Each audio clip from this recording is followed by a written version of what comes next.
ಇನ್ನು ಮಿಥುನ ರಾಶಿಯವರಿಗೆ ಆಗಸ್ಟ್ ತಿಂಗಳ ಮಾಸ ಭವಿಷ್ಯ ಹೇಗಿದೆ ಅಂತ ನೋಡೋದಾಯ್ತು ಅಂದ್ರೆ ನೋಡಿ, ನಿಮ್ಮ ರಾಶಿಯಲ್ಲಿರ್ತಕ್ಕಂತಹ ಕುಜ, ದ್ವಿತೀಯದಲ್ಲಿರ್ತಕ್ಕಂತಹ ಗುರು, ಅದೇ ರೀತಿಯಾಗಿ ತೃತೀಯದಲ್ಲಿರ್ತಕ್ಕಂತಹ ಕೇತು, ಚತುರ್ಥದಲ್ಲಿ ಶುಕ್ರ, ಇನ್ನು ರವಿ ಮತ್ತು ಬುಧರು ದ್ವಿತೀಯ ಮತ್ತು ತೃತೀಯಕ್ಕೆ ಸಂಚಾರವನ್ನ ಮಾಡ್ತಾರೆ. ಭಾಗ್ಯಸ್ಥಾನದ ರಾಹು, ಅದೇ ರೀತಿಯಾಗಿ ಕರ್ಮಸ್ಥಾನದ ಶನಿ. ಇದಿಷ್ಟು ಗ್ರಹ ಸ್ಥಿತಿಗಳು ಇರುವಂತಹದ್ದು. ಇದರಿಂದ ಗಮನ ಕೊಟ್ಟು ನೋಡೋದು ಏನಪ್ಪಾ ಅಂತ ಹೇಳಿದ್ರೆ ನೋಡಿ, ನಿಮ್ಮ ರಾಶ್ಯಾಧಿಪತಿಯಾಗಿರ್ತಕ್ಕಂತಹ ಬುಧನು ದ್ವಿತೀಯ ಮತ್ತು ತೃತೀಯದಲ್ಲಿ ಸಂಚಾರ ಮಾಡೋದು ಬಹಳ ಒಂದ್ ಹಂತಕ್ಕೆ ಶುಭ ರೀತಿಯಾಗಿರ್ತಕ್ಕಂತಹ ಫಲಗಳನ್ನೇ ನಿಮ್ಗೆ ಕೊಡ್ತಾನೆ. ಆದರೆ ತೃತೀಯಕ್ಕೆ ಬಂದ ಸಂದರ್ಭಕ್ಕೆ 22ನೇ ತಾರೀಕಿನ ನಂತರದಲ್ಲಿ ಏನು ಸಿಂಹರಾಶಿಗೆ ಬುಧನ ಪ್ರವೇಶವಾಗ್ತದೆ, ಆ ಸಂದರ್ಭದಿಂದ ನಿಮ್ಗೆ ಎಲ್ಲೋ ಒಂದು ಕಡೆ ದೈಹಿಕ ಅನಾರೋಗ್ಯಗಳು ಉಂಟಾಗ್ತಕ್ಕಂಥದ್ದು, ಸ್ಕಿನ್ ಡಿಸೀಸ್ಗಳೇನಾದ್ರೂ ಇದ್ರೆ ಜಾಸ್ತಿ ಆಗ್ತಕ್ಕಂಥದ್ದು, ನರಗಳಿಗೆ ಸಂಬಂಧಪಟ್ಟಂತಹ ಪ್ರಾಬ್ಲಮ್ಗಳಿಗೆ ಜಾಸ್ತಿ ಕ್ರಿಯೇಟ್ ಆಗ್ತಕ್ಕಂಥದ್ದು, ಇನ್ನು ವೆರಿಕೋಸ್ ವೇನ್ಸ್ ಏನಾದ್ರೂ ಇತ್ತು ಅಂತ ಹೇಳಿದ್ರೆ ಆದ್ರೂ ತುಂಬಾನೇ ನೋವು ಜಾಸ್ತಿ ಆಗ್ತಕ್ಕಂಥದ್ದಾಗುತ್ತೆ. ಇನ್ನು ನಿಮ್ಮ ರಾಶಿನಲ್ಲೇ ಕುಜನ ಪ್ರಭಾವ ಇರೋದ್ರಿಂದ ವಿಪರೀತವಾಗಿರತಕ್ಕಂತಹ ಕೋಪಾತಾಪಗಳು ಜಾಸ್ತಿ ಆಗುತ್ತೆ. ನಿಮ್ಗೆ ಗೊತ್ತಿಲ್ಲದ ಹಾಗೆ ಒಂದು ರೀತಿಯಾಗಿ ನಿಮ್ಮನ್ನ ಕೋಪ ಆವರಿಸ್ಕೊಳ್ಳುತ್ತೆ. ಪ್ರತಿಯೊಂದು ವಿಚಾರಕ್ಕೂ ಸಹ ನಿಮಗೆ ಕೋಪ ಕೋಪ ಕೋಪ ಕೋಪ ಗೊತ್ತೇ ಆಗೋದಿಲ್ಲ. ನಾನು ಸರಿಯಾಗೇ ಇದ್ದೀನಿ ಅಂತ ನೀವು ಅಂದ್ಕೊಳ್ತೀರಿ, ಬಟ್ ಆದ್ರೆ ನೀವು ಹಾಗೆ ಇರೋದಿಲ್ಲ. ಇದಕ್ಕಿದ್ದ ಹಾಗೆ ಅದೊಂದು ಬದಲಾವಣೆಗಳು. ಅದಷ್ಟು ಮಾತ್ರ ಕೆಲವೊಂದು ನೆಗೆಟಿವ್ ಅನ್ನೋದನ್ನು ಬಿಟ್ರೆ ಇನ್ ಮಿಕ್ಕಿದ್ದು ಆಲ್ಮೋಸ್ಟ್ ಪಾಸಿಟಿವ್ ಇದೆ. ಒಂದು ಕೋಪ ಕಡಿಮೆ ಮಾಡ್ಕೊಳ್ಳಿ, ಕೋಪದ ಕೈಗೆ ಬುದ್ಧಿ ಕೊಡೋದಕ್ಕೆ ಹೋಗ್ಬೇಡಿ, ಆರೋಗ್ಯ ನೋಡ್ಕೊಳ್ಳಿ. ಇದ್ ಎರಡನ್ನ ಬಿಟ್ರೆ ಇನ್ನ ಹಣಕಾಸಿನ ವಿಚಾರದಲ್ಲೊಂದು ಬಹಳ ರಾಜಯೋಗ, ತುಂಬಾ ಚೆನ್ನಾಗಿರ್ತಕ್ಕಂತಹ ಹಣಕಾಸಿನ ಒಳಹರಿವು ಚೆನ್ನಾಗಾಗ್ತಕ್ಕಂಥದ್ದು, ಹಣಕಾಸುಗಳು ಕೈಗೂಡುತ್ತವೆ, ನಿಮ್ಮ ಮನಸ್ಸಿನ ಇಚ್ಛಿತ ಕೆಲಸ ಕಾರ್ಯಗಳೆಲ್ಲ ಸಂಪೂರ್ಣವಾಗಿ ಸಂಪನ್ನವಾಗ್ತಕ್ಕಂಥದ್ದು. ನಿಮ್ಗೆ ಎಲ್ಲಾ ರೀತಿಯಲ್ಲೂ ಸಹ ಯೋಜನೆಗಳ ರೀತಿನಲ್ಲೇ ಮಾಡ್ಕೊಂಡು ಹೋದ್ರೆ ನಿಮ್ ಯೋಚನೆಗಳು ದೂರವಾಗ್ತಾ ಹೋಗುತ್ತೆ.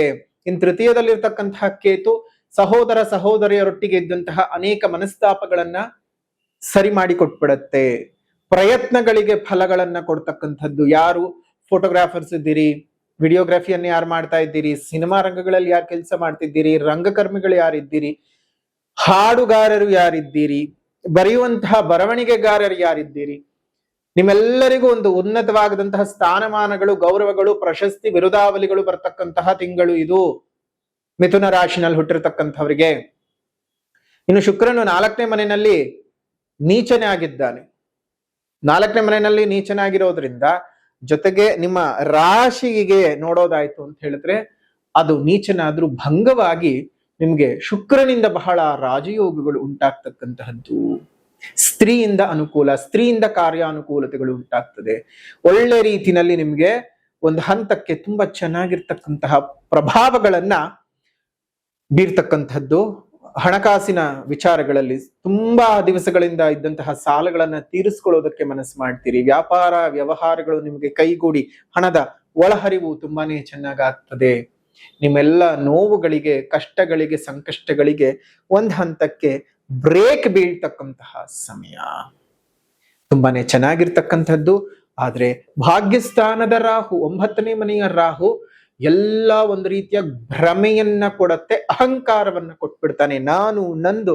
ಯಾಕಂದ್ರೆ ಮನುಷ್ಯನಿಗೆ ಯಶಸ್ಸನ್ನೋದು ಸಿಗ್ತಾ ಇದ್ದ ಹಾಗೆ ಇದ್ದಕ್ಕಿದ್ದ ಹಾಗೆ ಅವನ ದೇಹಕ್ಕೆ ಆಕ್ರಮಣ ಮಾಡ್ತಾ ಹೋಗ್ತಾ ಇರ್ತಾರೆ ರಾಕ್ಷಸರು.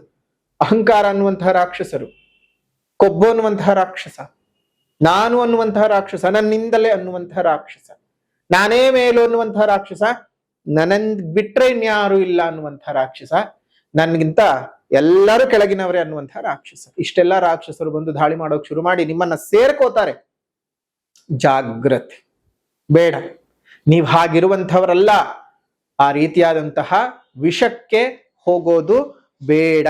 ಏನೇ ಆದ್ರೂ ತಾಳ್ಮೆಯಾಗಿದ್ದು ಯೋಚನೆ ಮಾಡಿ ಹೆಜ್ಜೆಯನ್ನ ಇಡ್ತಾ ಬನ್ನಿ, ಒಳ್ಳೇದಾಗತ್ತೆ. ಇನ್ನು 10ನೇ ಮನೆ ಒಳಗಡೆ ನಿಮ್ಗೆ ಗುರುವಿನ ದೃಷ್ಟಿ ಇದೆ, ಶನಿಯು ಸಹ ಅಲ್ಲೇ ಇದ್ದಾನೆ. ಕರ್ಮಸ್ಥಾನದಲ್ಲಿ ಏನಾದ್ರೂ ಪೊಸಿಷನ್ ಚೇಂಜ್ ಮಾಡ್ಕೋಬೇಕು, ಒಳ್ಳೆ ರೀತಿನಲ್ಲಿ ಟ್ರಾನ್ಸ್ಫರ್ ಅನ್ನ ಏನಾದ್ರೂ ತಗೋಬೇಕು ಅಂತಂದ್ರೆ ಈ ಒಂದು ತಿಂಗಳು ಪ್ರಯತ್ನ ಮಾಡಿ, ಒಳ್ಳೆ ರೀತಿನಲ್ಲಿ ಸಿಗತ್ತೆ.